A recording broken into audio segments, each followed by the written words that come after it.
Oh.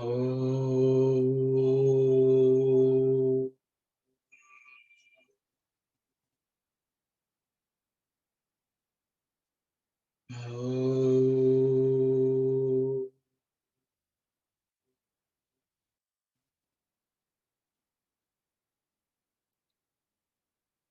Oh.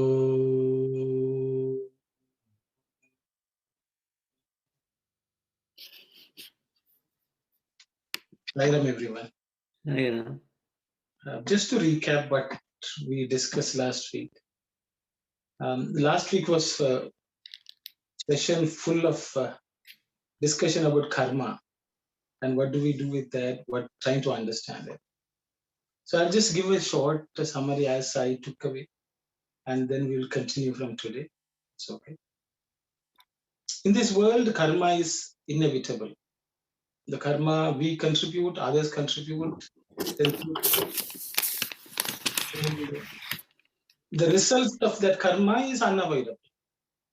I'm reminded of analogy, like if people jump into the football field and play, each player is actually having some intention and running around kicking the ball.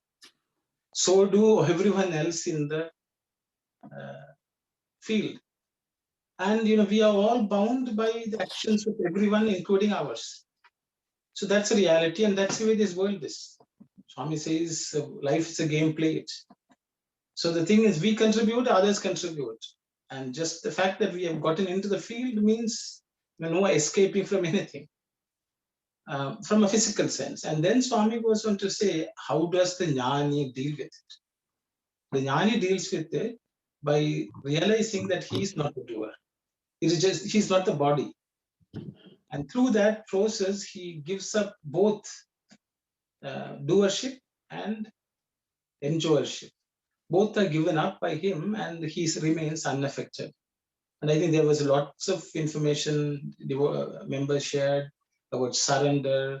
We give everything to the Lord, everything as sadhana, and through that process we will improve. So these were the thoughts which we shared and discussed, and it was very nice. I think just before moving on with the day today, I thought, sometimes it's always good for us to remind ourselves, what is the purpose of study circle? Why do we come and how do we benefit? I'm just saying this for my own benefit because there were a few members who called and discussed certain things. So I thought I would just share. The reason we have come to this study circle is to learn from Swami. Swami, we have all selected or chosen Swami as our teacher, and we are going to learn from him. And so I think the main purpose of study circle is to read what Swami has said and try to understand it. As is, we could have some doubts, which of things which we have learned before, and I think there's no harm in clarifying that.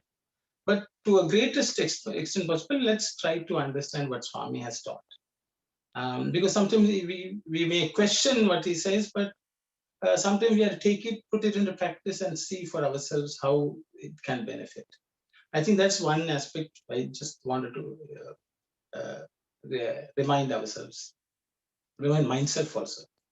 The second one is when we are studying, it's always constructive if we analyze and discuss it based on just ourselves. How can I put this into practice? How can I improve? Not only what I have done in the past, can I improve? Is there a way I can improve? If we go with that approach, then we will gain a lot. Because sometimes our discussions sort of delve into an area where we say others are doing this, others, because we really don't know why others are doing that. Of course, maybe it's because of ignorance, but discussing about what others' actions are is of no personal benefit. It's not a constructive discussion, because unless those people who are also part of the discussion and they realize for themselves, they may not be able to change themselves. So I think if we can try to focus our discussion as much as possible. So what do I understand from this? How can I put it to practice? If I don't understand something, then we can discuss. We can ask questions. This is the understanding from others different from me. So I thought, just to re-emphasize some of these points will make our study a bit more focused and beneficial and constructive. So with those words, we will move on to the next slide. Sister Kalyani, can you do the first, please?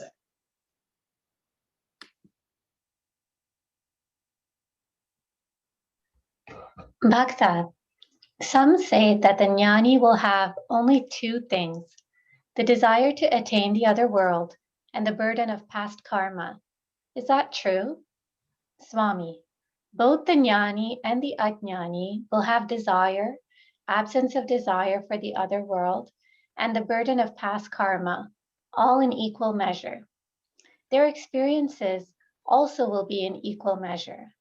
Only the jnani will not have the consciousness that he is the doer, so he will not be bound.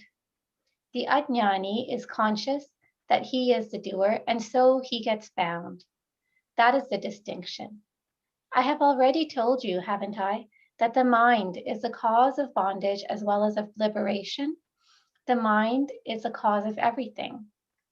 Bhakta, mind, they keep on saying. What is it? What is its form?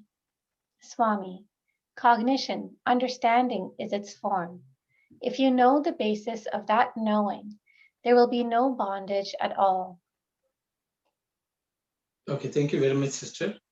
I think quite a bit was discussed about karma, but I don't know whether we discussed the last two, the pair of question and the last pair of question about the mind itself.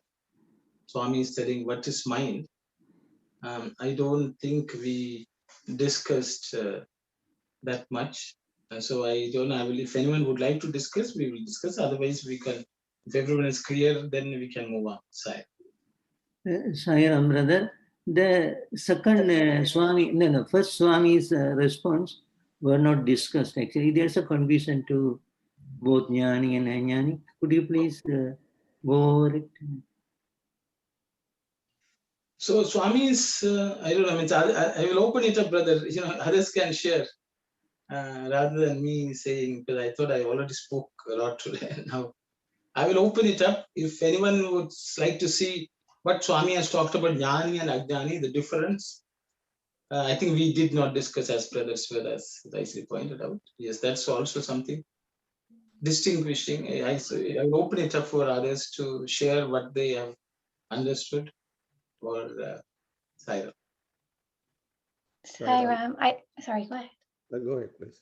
I just wanted to clarify what we had discussed last time. I think so. Last time you had talked about the Icha, Anicca, and Para Icha. Is that sort of the translation for what's written here as the desire, absence of desire, or is that something separate? I know you mentioned that's not a good translation. Yes, so the Para Icha has been translated here as the desire for the other world. Okay, because see, Sanskrit is slightly complicated because one word can mean many things. Para means others. Para also means divine. Okay, so you can say the jnani has a desire for the other world. But if you have a desire for the other world, you will not be affected by the world. Okay, so that's why. So sometimes contextually we should understand, because these three are types of prarabdhams.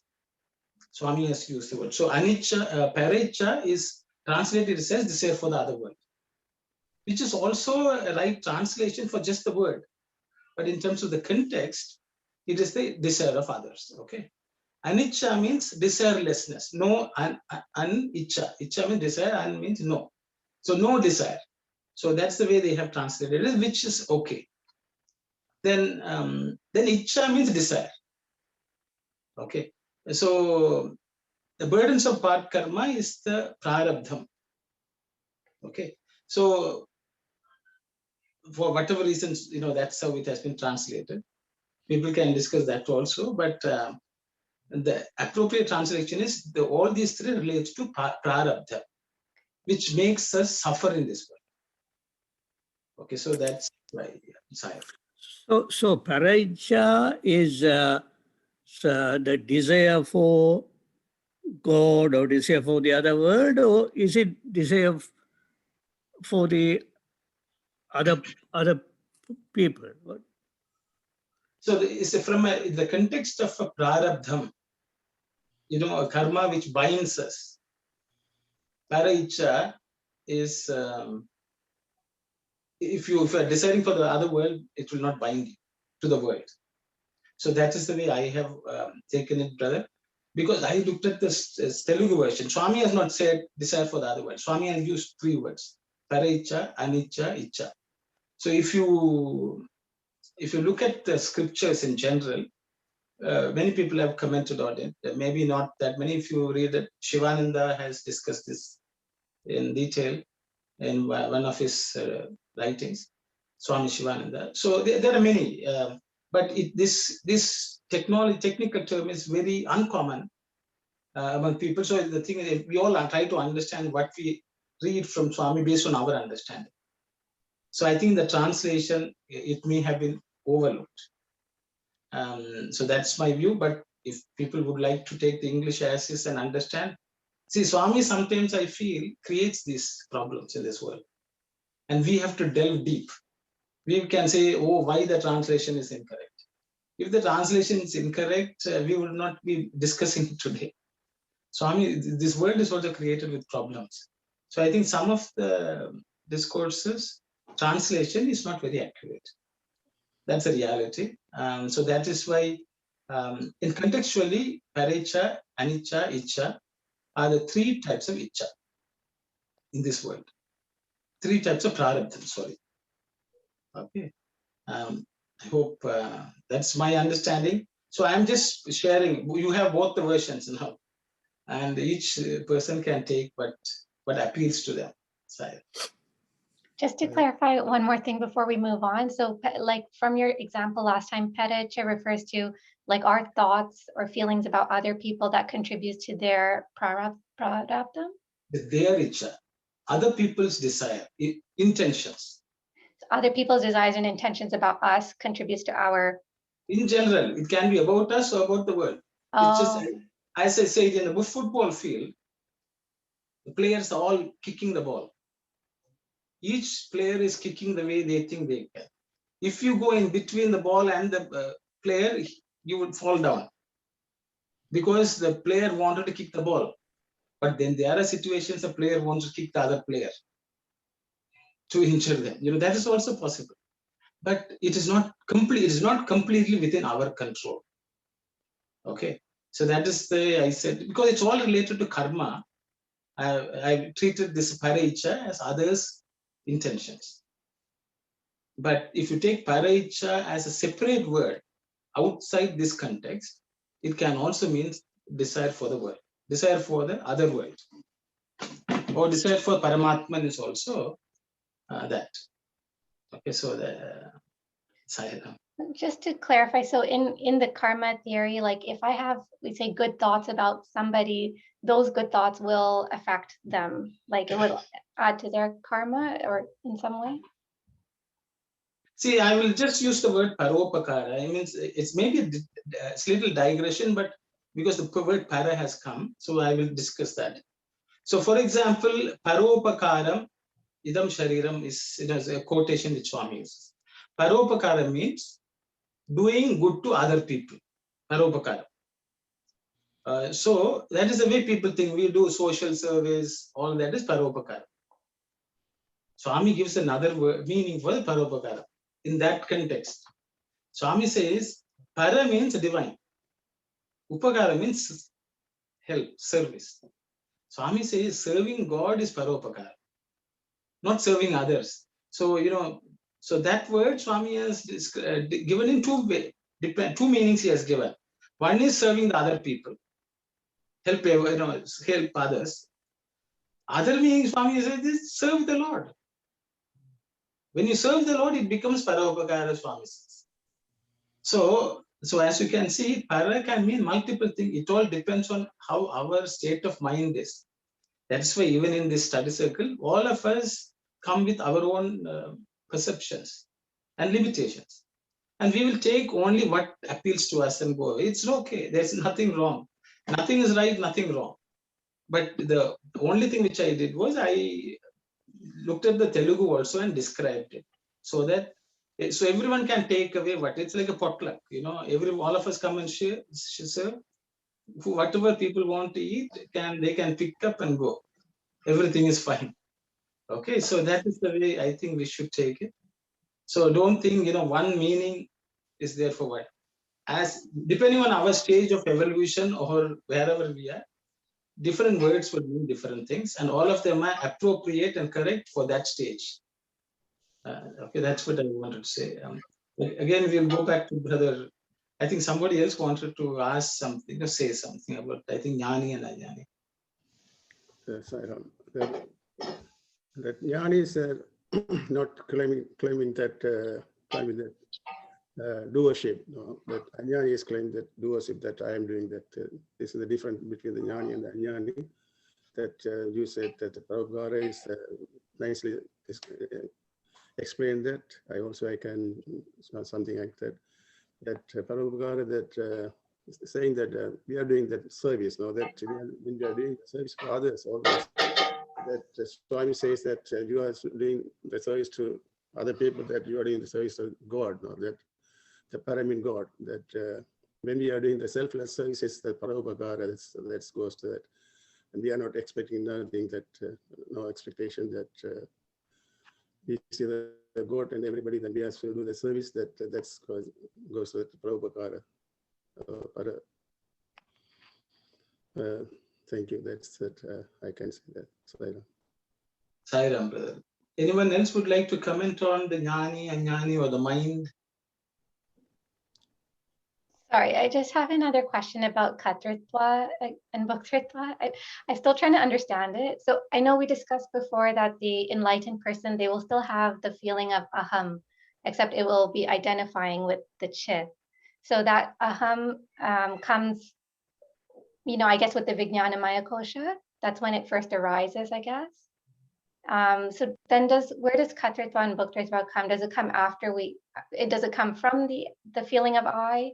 Or because then here Swami saying the Jnani does not have Katritva and Bhaktritva, but I guess he still has that feeling of aham. Okay. Okay, I will try to go, I guess, others if they have something to say. See, for example, if I say I'm doing something, then I think there's something outside of me for me to do something. If I am enjoying something, that means there's something outside of me that I am enjoying. Kartritva means do, Bhoktritva means to eat. So that means if something was not there within you, so you have to take it. Okay. Only when there is a piece of food which is outside, you think I have to eat the food. Once you have eaten the food, can you eat the food? You can't eat the food. So the Jnani basically expands and understands everything is him. So there is nothing outside of him. So there's nothing for him to do outside, nothing for him to enjoy from outside. Okay, so because he identifies with everything. It's like, for example, I walk past the road and I see a house. I say, oh, I would like to have this house. Do you look at your own house and think, I would like to have this house? Why? Because you have already identified the house as yours. Just because a piece of paper says so, you think that's it. You believe the paper. But the thing is, it is all state of mind. So the Jnani looks around the world and says, it's all me. So he doesn't run after something to see, okay, what is that? I have not seen it. No. He thinks there may be many things. It's okay, that's also right. So he does not enjoy anything because he thinks it's already within him. He doesn't do anything because that's why they say in the mansion of God, there's no doorway. You can't go out anywhere because everything is only inside. Okay. So that's the Kartritva Bhoktritva comes when there is a duality, and the duality comes with the mind. Mind is the one who says you are separate. If you go to Vijnanamaya, it is awareness of that one state, which is what jnani is. That's why it's called Vijnanamaya Kosha. He does not see anything as outside of him. Okay, so once he does that, then naturally he will not feel that he is the doer. Because I'm the doer means there should be an activity outside of me. No, there's nothing. Do you think there's digestion? I'm digesting the food. No, the food digests by itself. Once it's you, it's within you. You think it's just happening. So it's the same thing. Okay, I hope that's my understanding. It could be limited, but I will open it up for others to discuss. So, Sairam brother, I like to hear the part here. He's the doer. I have an experience. I thought I can say it here. 7, 8, maybe 8, 9 years ago, one of my friend working place, he asked me to come and participate in the Hare Krishna, Hare Rama, that normally every year they celebrated in downtown. They take the chariot to the Central Island. So I said, okay, every week he remind me. But that particular Saturday, I was at home around 12 o'clock, 12:30. I have decided I'm not going there. So I'm not going. So my wife came around 1 o'clock. She told me, I supposed to go to Hare Krishna, that festival thing. My friends all let me. Can you drop me in the bus stop? So I can't refuse that. Okay, I'll drop the bus stop. So my other third daughter, she's that time, she maybe 8, 9 years old. She told me, okay, I'm going to, she also come. Then when inside the car, she told me, no, you have to come. My wife said, okay, then no choice. So I parked the car in the downtown. I was at the harbor view front, that boat area, waiting for the boat. Lots of people that particular day. Then I said, Swami, if you are the one doer, you are the one bringing me here, can you show me the person who asked me to come today? Then I was looking at, no, I didn't see him. Then I went to the Central Island. Then lots of booths were there. Around 2 o'clock, I was visiting all the books, and one white person, he's explaining about 3 things. I was listening about karma, doer, and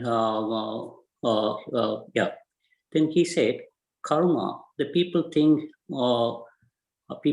who is what is karma. If you do 50% or 80%, how I'm going to liberate that one? He said, look at yourself, look at where you're born, where you're standing, what kind of color, your height, and your knowledge, wealth, educations is all according to the karma.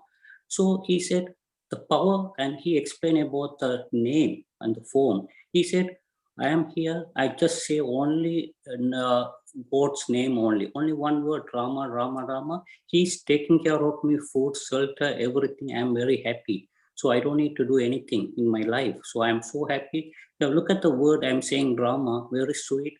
Because of, if you sing any cinema songs, you cannot sing like that forever. See, look at this one. I can say even 100 or 200 people are saying that one. So many years they are repeating that name. Look at the power. So he was explaining. Then I understood the karma and everything. Now the main part is a doer.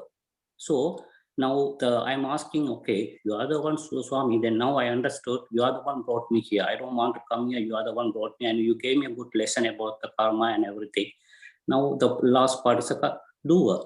Then I was looking at him all over the place. I couldn't find it. And wife said, okay, she's going to sit underneath the tree. Both of you can go and buy some food? Then I went to the place where they're giving the food in the truck. I was standing for 15 minutes. It's a long lineup. So when I went to the line, and he's the person giving me the food, he gave me 1 box for my daughter. He gave me 2 boxes. And he doesn't know my wife is outside. So I said, thank you. Then we had the food. Then 15 minutes later, I want to go and say thank you for him, but he's not there. So I realized Swami is the doer. So he took me. So whatever we study circle, we all blessed to have this one. This is a big blessing to understand Swami's teaching. He's the one chosen us to participate in this one. So I enjoy the doer and Swami's teaching. I blessed with that one to learn about those important words. Thank you, Saira. Sairam, brother, Sairam. Sairam, I want to have a little bit of clarification on the mind side. My understanding was mind is a bundle of thoughts. It could be good thoughts or bad thoughts. Not necessarily all thoughts are good thoughts. In the last two sets of question and answer, Swami is telling that the mind, what is the meaning of the mind, or what is it, or what is its form? Swami is telling its cognition or understanding is its form. If you know the basis of that knowing, there will be no bondage at all. I'm just thinking that even if it is, it could be bad thoughts too. Till that that bad thoughts also, what Swami is trying here, if you know the basis of that knowing, so that knowing in this context is the Atman or something else. So if you know the basis of that knowing, there will be no bondage at all. My question is, the mind, it could be bad thoughts too. Even if we still remembering all the bad thoughts, still that would lead us to no bondage at all. Or if it is only the good thoughts, then that would free us from the bondage. So a little bit of explanation or some clarification on that part. Thank you, Saira. Okay, Sairam, sister. I will just again read the Telugu if you permit me. Swami says, Manasuku talampule rupamu babu. Swami says, the mind is a bundle of thoughts. Thoughts are the form of the mind. Manasuku means for the mind. Talampule means thoughts. Rupamu babu, that is the form of the mind. A talampulaku moolamu telisikonte. If you know the root of those thoughts, bandhamu undadu. Once you know the root of those thoughts, there will not be any bondage, bandham. So he says, mind is a bundle of thoughts, just thoughts. And when you know from where is this thought arising, the root or the basis, I think moolam is the word used Swami has used. Moolam can also mean basis, but it's I like the translation root. I think origin. Moolam can mean origin or root. So what is the origin of these thoughts? If you come to know, then he says there's no bondage. So that's what Swami has said. So Swami has not even distinguished good thought and bad thought. Because the mind is only telling this is good, that is bad. And depending on the guna of the mind, sometimes bad things will look good and sometimes good things will look bad. That's the nature of the mind. So Swami is just telling all thoughts arise from a place, a source. Find out that, and once you find that out, there's no bondage. So that's what I will just stop here. I will open it up for others to discuss. Hi, Ram. Sairam, okay. It's okay. Go ahead, please. Yeah, Sairam. Yeah. I like your beginning introduction. It's beautifully you explained.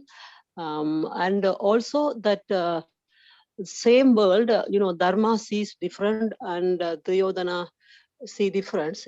Even though it's the same thing, people's karmas and the mind and how they environment and changing their view and thoughts.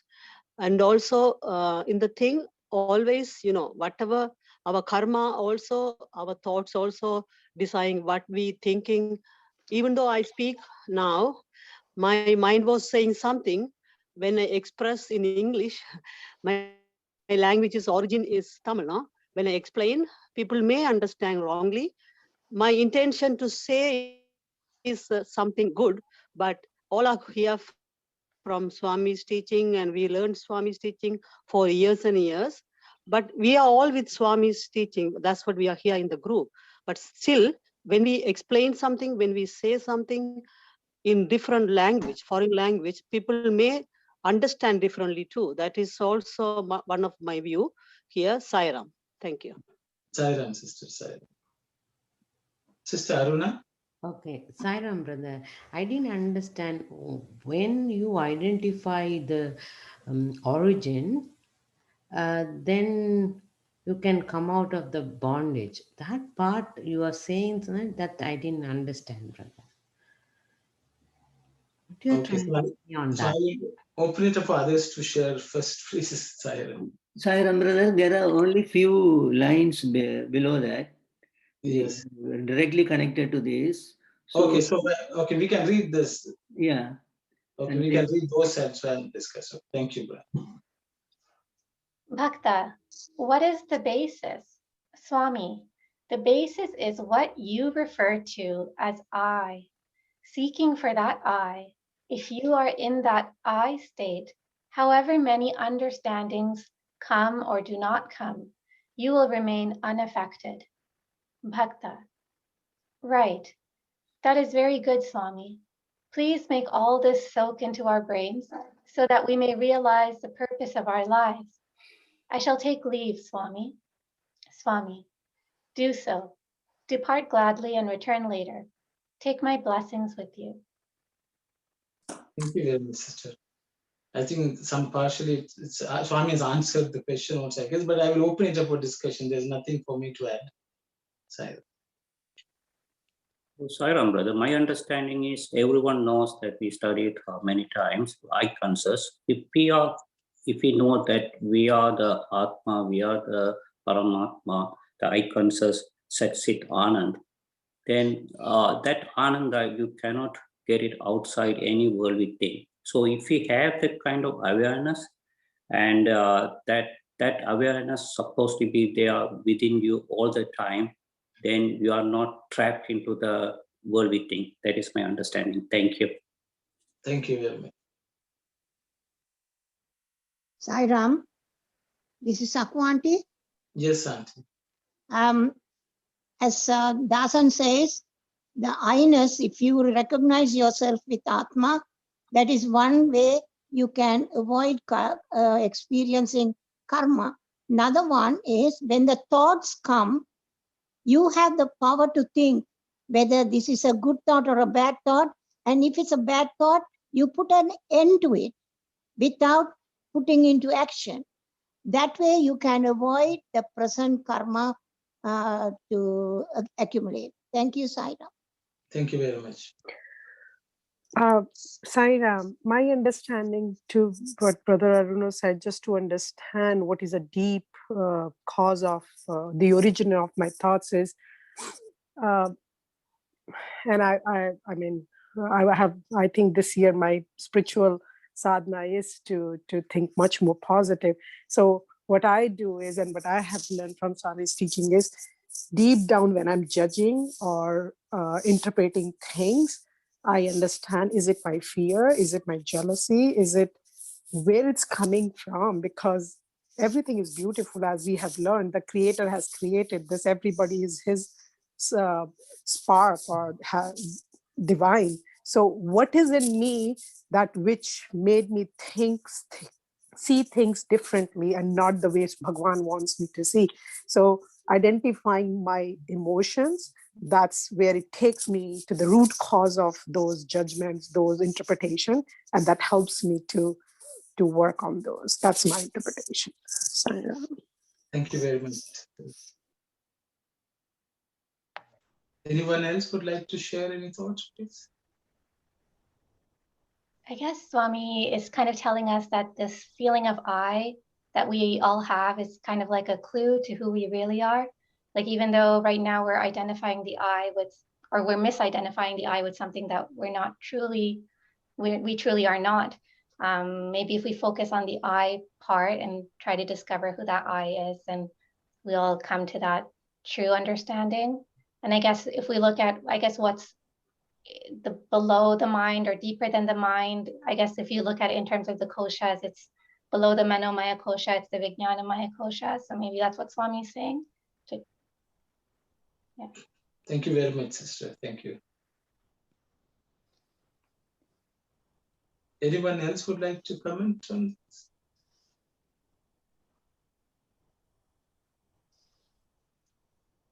Okay, then maybe I'll just, I'll just share some final thoughts and we can move on to the next slide if it's okay. Brother Sivadas, you want to say anything about Jnani, Anjani, or, I think? No, I didn't have that one. Okay. Yeah. So that, I see it is like, if you go to the ocean, as long as we stand near the shore, the waves will come, and if you try to walk around the shore, the waves are just going to plummet you. But if you go deep into the ocean, even though the waves are there at the periphery, one will not be affected by the waves. So always it's all about going deep within, as Sister Kalyani said, go deep within, go to the Vijnanamaya Kosha, then the mind will not trouble you. Even though the mind exists, thoughts will arise and subside, but you are unaffected. Another thing is, if you want to catch a snake, you get a hold of its head, which is the source of all the venom, poison, then you have the snake under control. Then you're not affected by its bite because you are holding on to the source of the poison. But when you catch the tail, it can bite you. So always, when we have a good grasp of the source, then we have a better understanding of who we are, the I, as Sister Kalyani said, how I we truly are, then thoughts will come, thoughts will go, it doesn't matter. We will remain unaffected. So Swami is blessing us and saying, take his blessings with him so we can practice it in our life. Those are my thoughts. We can move on to the next slide. It's the new chapter. Sorry, before we move on, can I just ask one more question? You mentioned how the feeling of doership goes when you identify with everything in the world, because there's nothing outside of you to be doing. So can we really do anything without a feeling of doership until we reach that state of a jnani? I always find it hard when people say you should not have that sense of doership. Like, I just don't know how to do that, because you feel like no matter what you do, you always have this feeling that you're doing something. I don't know if people have techniques or some other strategies. So I think your question is, if we lose the concept of doership, we won't be acting in the world. I think that's the question you have. If am I asked right in saying that, or? Like, I'm wondering, like, do we have to reach that state of becoming a jnani before we lose that sense of doership? Or is it something we can even practice now, even while we are still acting in the world? Can we act without a feeling that we are doing this action? I think very good question. I think others will definitely have some comments to share with that. Do we have to wait till that state of jnanihood to reach that stage, or is there something which we can practice today? How can we practice? I think that's the question. So everyone can share their thoughts, please, because ultimately it all depends what can we do with this lesson. So I think it's Sairam, brother. Actually, this is very good. Actually, that if I suppose a physician, okay, so physician learned every knowledge from the society, and food and everything was given by the nature. So whatever that I have within my power, everything was provided from outside, from the nature, or God, or whatever it is. So nothing is of my own. So if I am doing a service, seva, that is not mine. It is not mine. That if I am speaking here in English, whatever the broken or good or whatever it is, this is not mine. Somebody wrote the material, we reading, we teaching. So any skill that we have is not our own. So when we execute, when we use this skill, we have to know that this is not my own. So in that way, the doership cannot come there. The doership can come when I forget that what I have and what I learned is on my own effort and on my own. It is so that is the differentiation we have to make sure. So if everything is God-given, then when I am doing something, there cannot be a doership. So this way we have to train ourselves until we become the jnani. If we become the jnani, totally there won't be any iota of doership there. So that's what Bhagawan was every time saying. That's what I could say here. That's my understanding. Thank you, Sairam. Thank you very much. So I just want to clarify one thing. So when I say, is there a difference between like doership and feeling like egotistical or prideful about something? Like, so you may be feeling like Hanuman maybe felt he didn't have any pride or anything, but he still felt that I am the servant of Rama. So he still had the feeling of being a servant. So like, does doership still there, even if you are very humble and like you realize that, you know, nothing is your own? But even if you have that mentality, like, don't you still feel like there is this person who's doing something? I think that the thing, one more thing, if I add, it may be complete. The believing in one soul existing, one Atma existing throughout, that faith we have to have it very firmly. If that faith, the firm faith is within us, which is the true actually, the Vedas have said it and Bhagavan has said it, and whether we experience or not, we have to believe in that oneness. So with that understanding of the knowledge of the oneness, then when we engage in any activity, I think we can keep calm always. Then the Hanuman was saying, I am the servant of God, but the Rama asked how one day, looking at the Hanuman, asked, how do you relate you with me? Then I think we discussed this one. Then he said, when I feel I am the body, I say, oh, I am the servant, thou art the Lord, Guru. When I think that I am the Jiva, then I say, oh, I am the part, thou art the whole. When I think that I am the Atma, I think I and you are one. I am you, you are me. So this is dualism and qualified monism and monism. This is Tvaida, Visuddhatvaida, Advaita states. So that under the Atmic principle understanding will clear our doubt, I think. I don't know whether I have answered Kalyani's things. Please others explain. Thank you, Saira.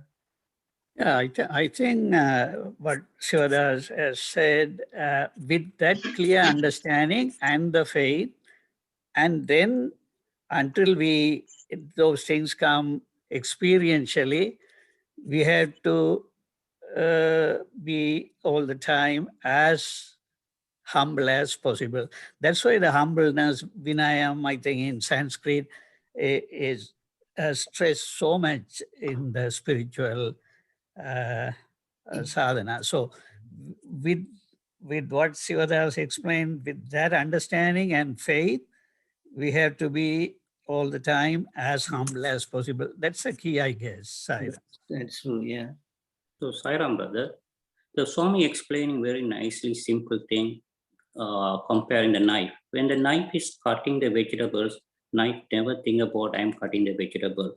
Same thing, if you are a medical practitioner or if you are working in the bank, what we think, we always pray and work because we think we are not the doer. So Swami is the one. Even the time, what time you have, some people are working midnight. So you have to think Swami gave this work for me to do his work only this time. You have to accept that one. So when you have that feeling, even Hanuman thing, he has the love. When Rama asked to go to the Sri Lanka, he never thought about whether he can do it or not because he thought yes, he can do the duty with love, and Rama's Lord Rama is within me. He is the doer. I am an instrument, so I can do the work with help because he has a firm faith on that one. So whenever I can relate another story, it was so interesting. It was happened around 10 years ago. There's a wife devoted to Sathya Sai Baba, but the husband never prayed Sathya Sai Baba. He only pray. He always think I am the doer. I am not the doer. It's all God's will. So one day he had a dream about Baba, Sathya Sai Baba. He asked to come to Puttaparthi. Then he was thinking why I'm not praying him. I don't do anything. Then why he's asking? Then he went there. The Baba called him and gave that ring. So he had the faith on the God is the doer. Thank you, Saira. Saira, anyone has something to say? Saira, my understanding is, again, it's very, might be very A level of spiritual growth.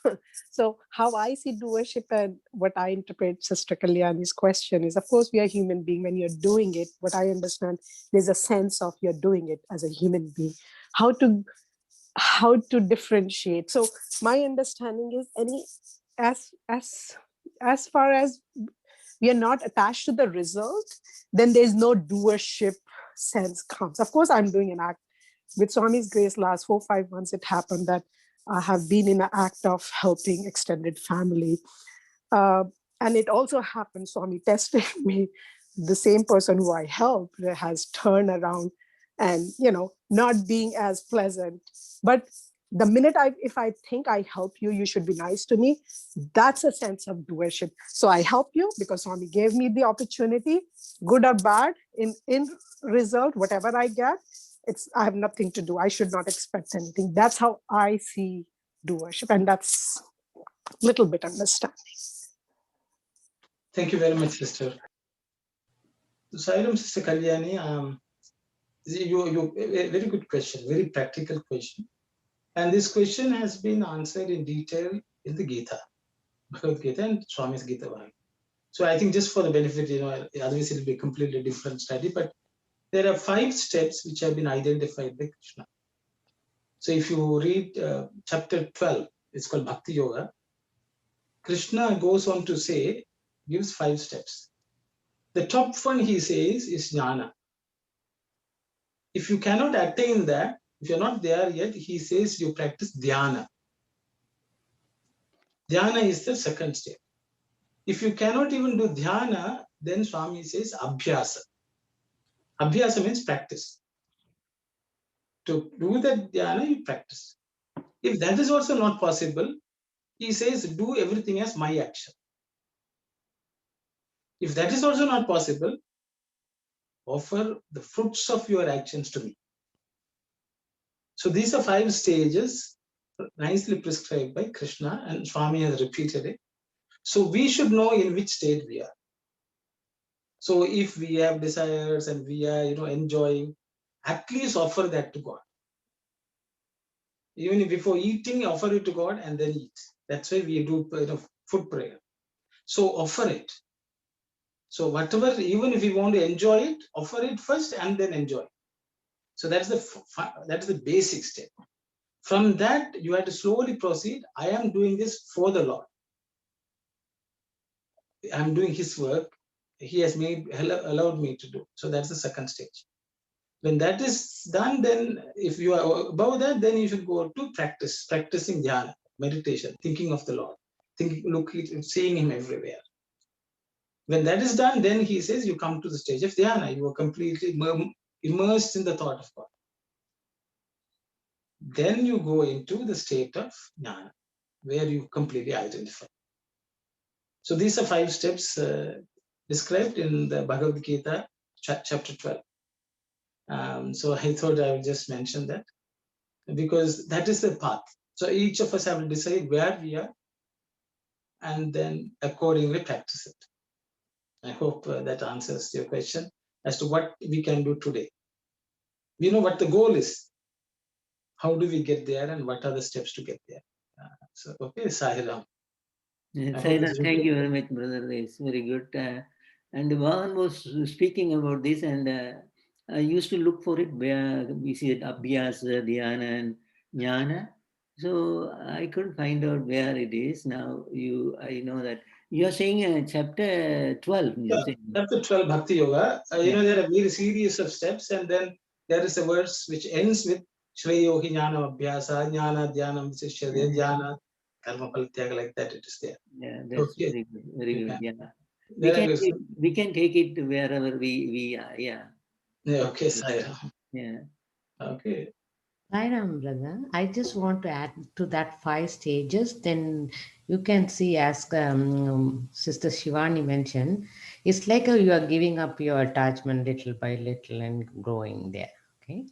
Just I wanted to add that. Thank you, Sairam. Yes, sister. Thank you. Thank you. Okay, I just to add to that, you know what?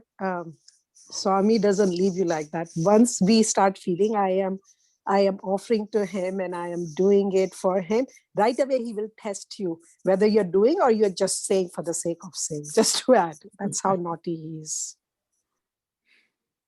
Sairam, yeah. Whenever we studies in the Gayatri, what we speak, that is also Gayatri. Our Prabhanjam is Gayatri. Yeah, the same way when we think and talk here in study circle also, we offer to Swami. Swami, whatever words we are, originate from us, the mind is saying something, thought is saying something, the people are talking, that is also Swami is doing. I believe that. Whatever we speak, whatever you do, everything is, he's the doer. Sairam. Sairam, sister. Sairam. Thank you. Okay, we will read the next slide. Sairam. Chapter 12. Bhakta. Swami, at Venkatagiri, during the Adhyatmika Sabha, you said some things which I could not clearly understand. Can I ask about them now? Swami, I am happy when anyone asks me about things which he has not understood. Of course, you have every right. Bhakta, you said Stula Rupa and Sukshma Rupa, the gross form and the subtle form, isn't it? These two, are they characteristics of the manas only, or are they related to everything? Swami, they are characteristics of everything. In fact, all the names and forms found in the gross exist also in the subtle stage. Why, the gross is there only to make you understand the subtle. Okay, Sairam, everyone. There's nothing much for me to, I think I will open it up for discussion. But I found the coincidence that chapter 12 shows up here. I found it very, very, I didn't even realize. Okay. Oh, beautiful.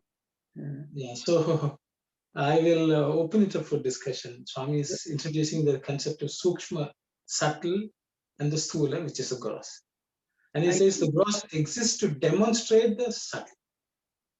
It will make you see it so that you understand the subtle, the gross exists. The purpose of gross is to make you understand subtle. Okay, I will stop here. I will open it up for discussion. Sorry. Can we read for a few more lines? It's okay. Next, sister, read the next. Then come back. Okay, sure. Bhakta. Well then, Swami, we see the gross firmament, the Stula Akasa. Has it a subtle Akasa also? Swami, my dear boy, all this exists in that subtle Akasha.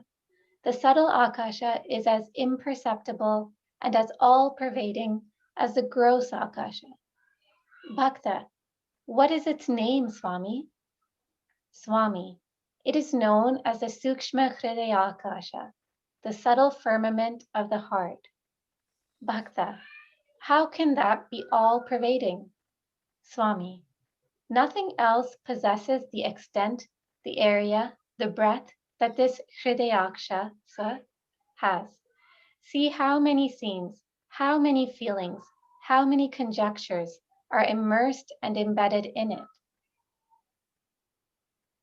Yeah. So please go back and let them discuss. Yeah. Sairam, everyone. You can share whatever strikes you.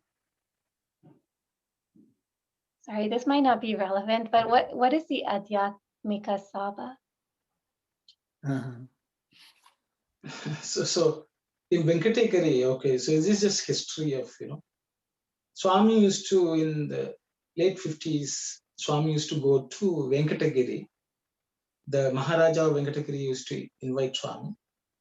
And in Venkatagiri, there were a large organization called Adhyatmika Sabha, which was comprised of lots of Vedic scholars. These Vedic scholars were doubted, who is this kid from a village coming, young fellow, not a Brahmin, and this king is praying to him, and they were quite troubled by that. So what happened was they wanted to prove to the king that this guy doesn't know anything. That's why, so I shouldn't use the word guy. This small, that's the way they thought. Okay. So that Adhyatmika Sabha, they organized some event and they invited Swami also into that. So Swami went there and they were posing questions and Swami gave answers. And then Swami asked answers and they were baffled by the questions, to which he gave answers. And that is how all of them became great devotees. And then they came regularly to Swami, and they considered him as the Veda Purusha, whom they were worshipping. And then from that only, the Prashanti Vidwan Mahasabha was formed by Swami. From then, that was in the early 1960s, and then they established Veda Patashala and all that. So it's just history. I hope it's okay. I think it's relevant. People should know what's the context. Very nice. I'm feeling open to it. So Swami so you can see Swami talk to those Vedic Pandits about some abstruse truths embedded in the Vedas and the Upanishads. And the question is related to that. Sorry.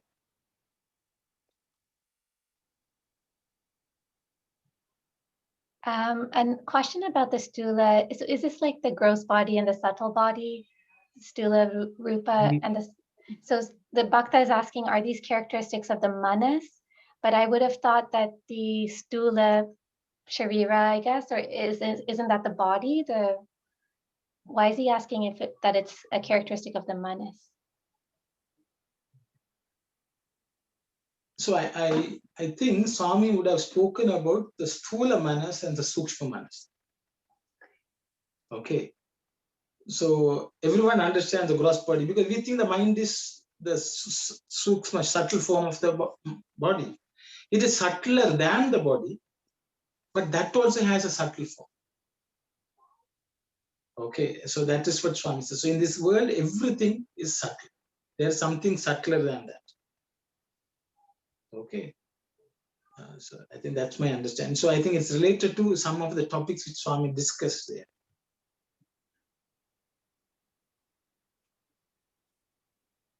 Sairam, this is not to confuse, but to compliment. So in deep sleep, everything that we saw in the daytime, everything merged in me. So it is now, let us say it is in the subtle form, hidden in a subtle form. The whole world and whole experience, everything, my job and my family, everything is merged in. So the following day when the ego works up and I see everything back. So whatever I see outside actually was inside. So the subtle is the cause of the Guras. That's Bhagawan is trying to say here. And so whatever we see in the universe, the sun, moon, and the planets and everything is inside us. They say whatever is seen in the Anda is in the Pinda. There's the Vedic statement. Whatever we see in the Anda is in the Pinda. Pinda is my body, me, I said, myself, or atom. But in one atom, the whole universe is comprised. So when the atom expands, the universe comes. So that's something that Bhagavan is trying to say this one. So I just thought it and just shared it. If it is suitable, you can take it. Otherwise, leave it. Thank you, Saira. Sairam, and I would like to add to what Shivadas has said. It's Swami Vivekananda has said that I read somewhere that even the Panchabuddhas, it is subtler. The thing is, its power is more. So so this even so whatever we see outside is within us. In the Hridaya Agasa, Swami says, and so even our form of worship, if it becomes subtler, it's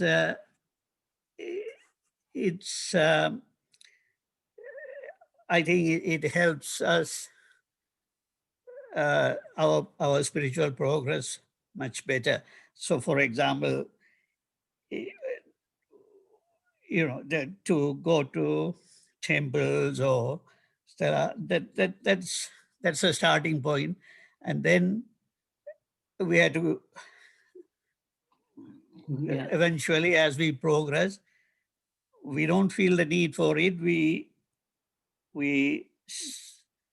see the God, Swami, within us, and our prayer becomes subtler and more inward.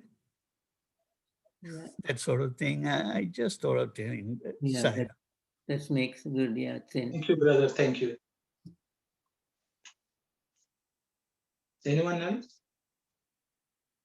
Maybe I will, some thoughts, so I will share. See, Swami in the last paragraph says, the sthula exists to make one understand the sukshma. See, in this life, we all see, sometimes, Swami, why are we born? Why should we go through this? We all want to, we think it's all meaningless. Even our own physical lives, we think it's meaningless. But from what Swami is saying, even our physically, how we live in this world has a purpose, so that we understand the sukshma, subtle. So then we say, we don't know what we understand. See, I will give an example of an apple. There's a small child. For the child, we want to explain what is an apple. So you can type A-P-P-L-E and say, this apple is the way up. The child has never seen an apple. So then you bring an apple and show the child and say, this is apple, or put a picture of that. Picture is also no use. You have to see the apple to properly understand what is an apple. Once that child sees the real fruit, the concept of apple is understood by the child. After that, you don't need the apple. The concept of apple will always remain with the child. And the child will not say, oh, that apple, that is the only thing in this one apple only in the world. It look at a tree and then it recognize all these apples. So to demonstrate and educate anyone, we usually show something which is an object which they can understand. That's why in Sanskrit, an object is called padartha. Okay. Actually, what it means is pada artha. The meaning of the word is the object. So anything, even rituals or whatever, they're all externally done so that we understand what is inside us and how we should follow the subtle. So in this world, our experience also is exactly the same, so that we understand what exactly is within our mind. That's why Swami sometimes says, if you see bad outside, there's some bad inside. If you see good outside, there's some good in you also. So it's only a reflection of what is inside, which is what Brother Sivadas also said. What is outside in the world is actually inside also. So Swami says, all this gross world exists so that you are able to understand the inner self. But if you don't know that this is a purpose and understand and learn what is inside, then the outside one is of no use.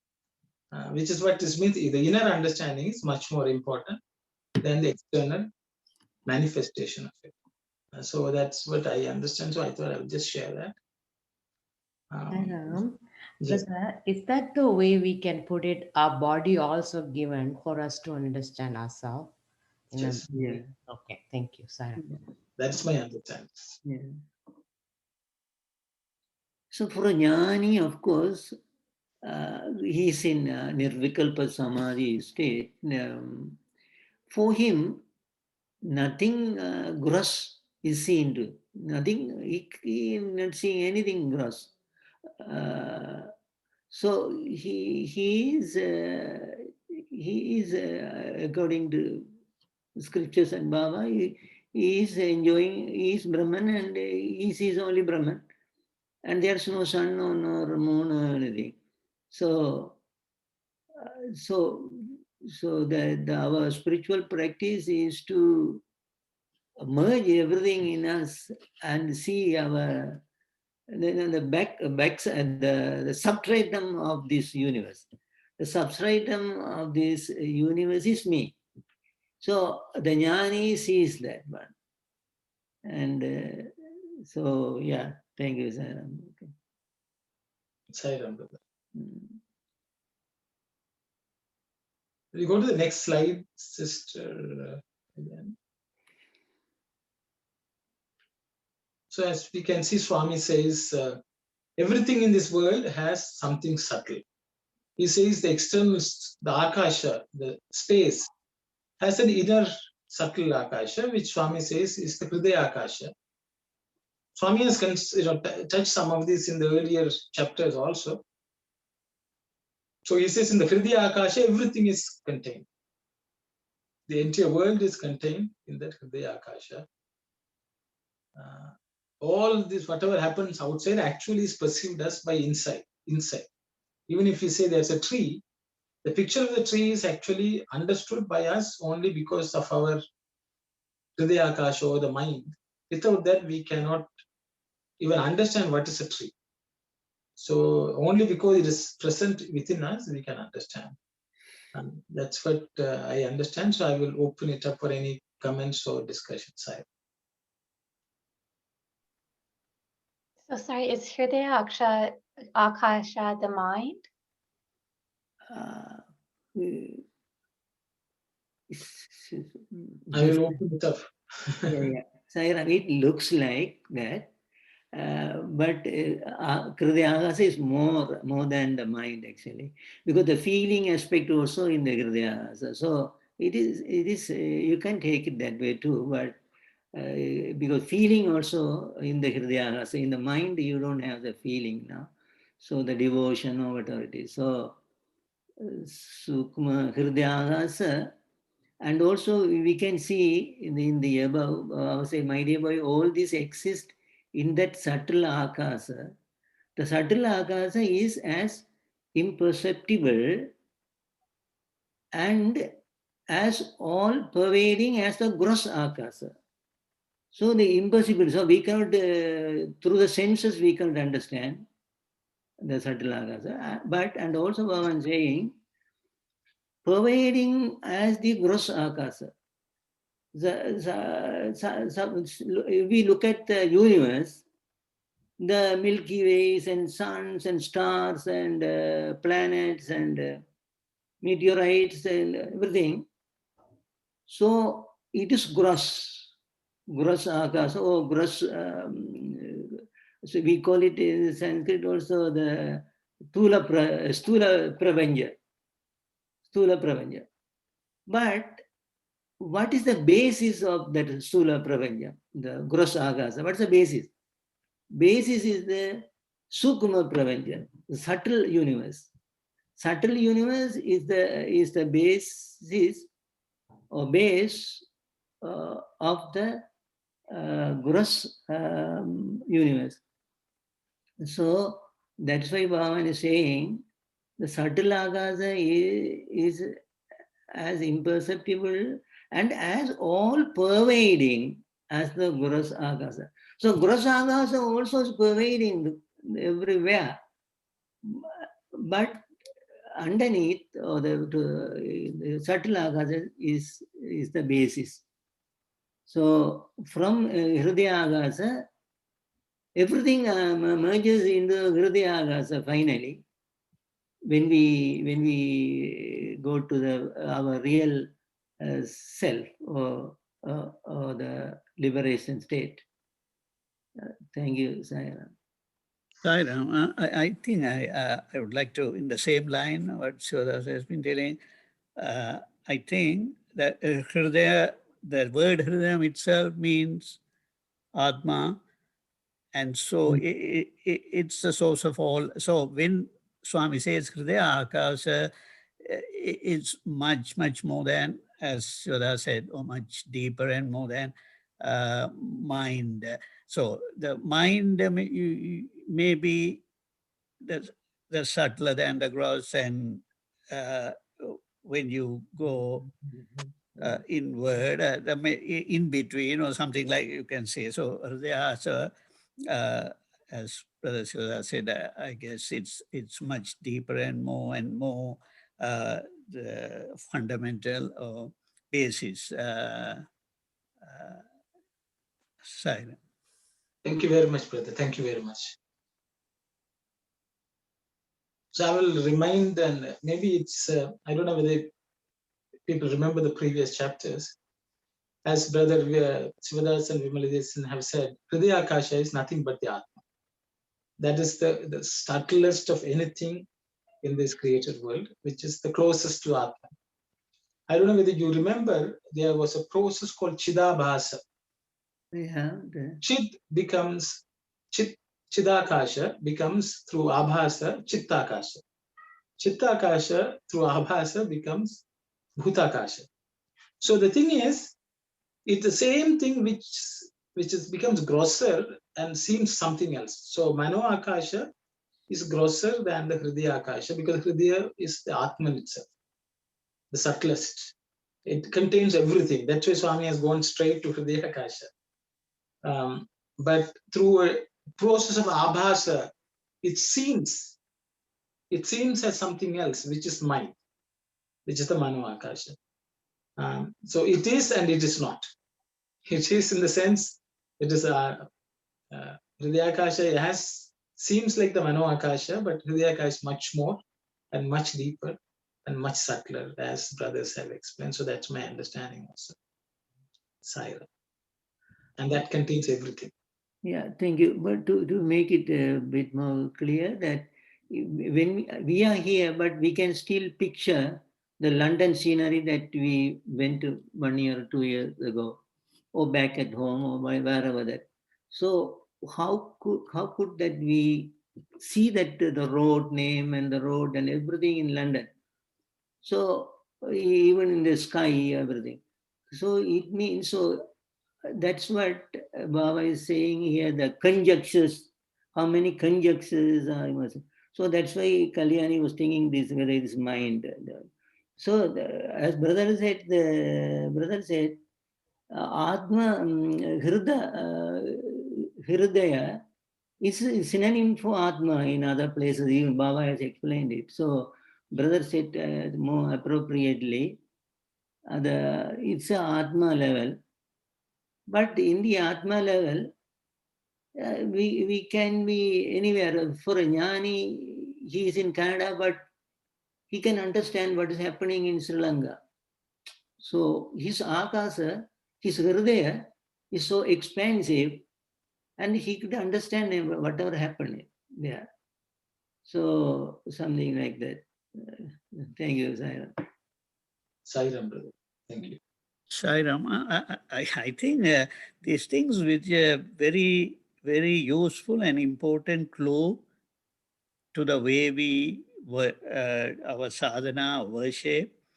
So what I mean is we have to focus more on the inward kind of worship than the outward. It's simple as that. Sairam.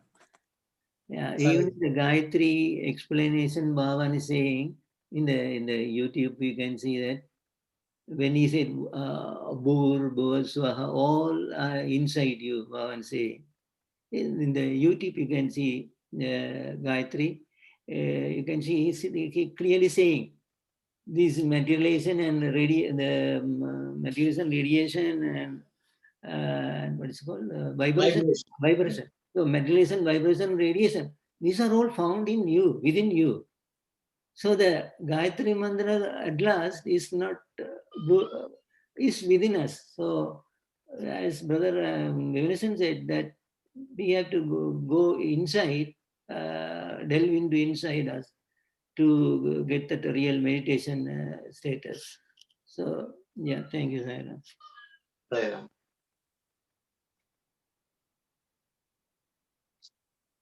I guess it's about 10:16. I don't know whether we should just, maybe we'll just read the next slide and just, we have not discussed today.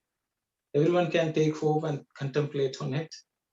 And then that's how we will close the session today, if it's okay. Bhakta, then have we a sun also in that subtle sky? Swami, of course. Who said no? Without that, how can there be all this splendor, all this light and wisdom and brightness? Bhakta, what is its name, Swami? Swami, when the heart is the Akasha, the sun naturally is the Buddhi, or the intellect that illuminates that sky. The effulgence of the Buddhi is as bright as the rays of the sun. So the subtle sun is Buddhi. Okay, so I think with those words, we can all contemplate.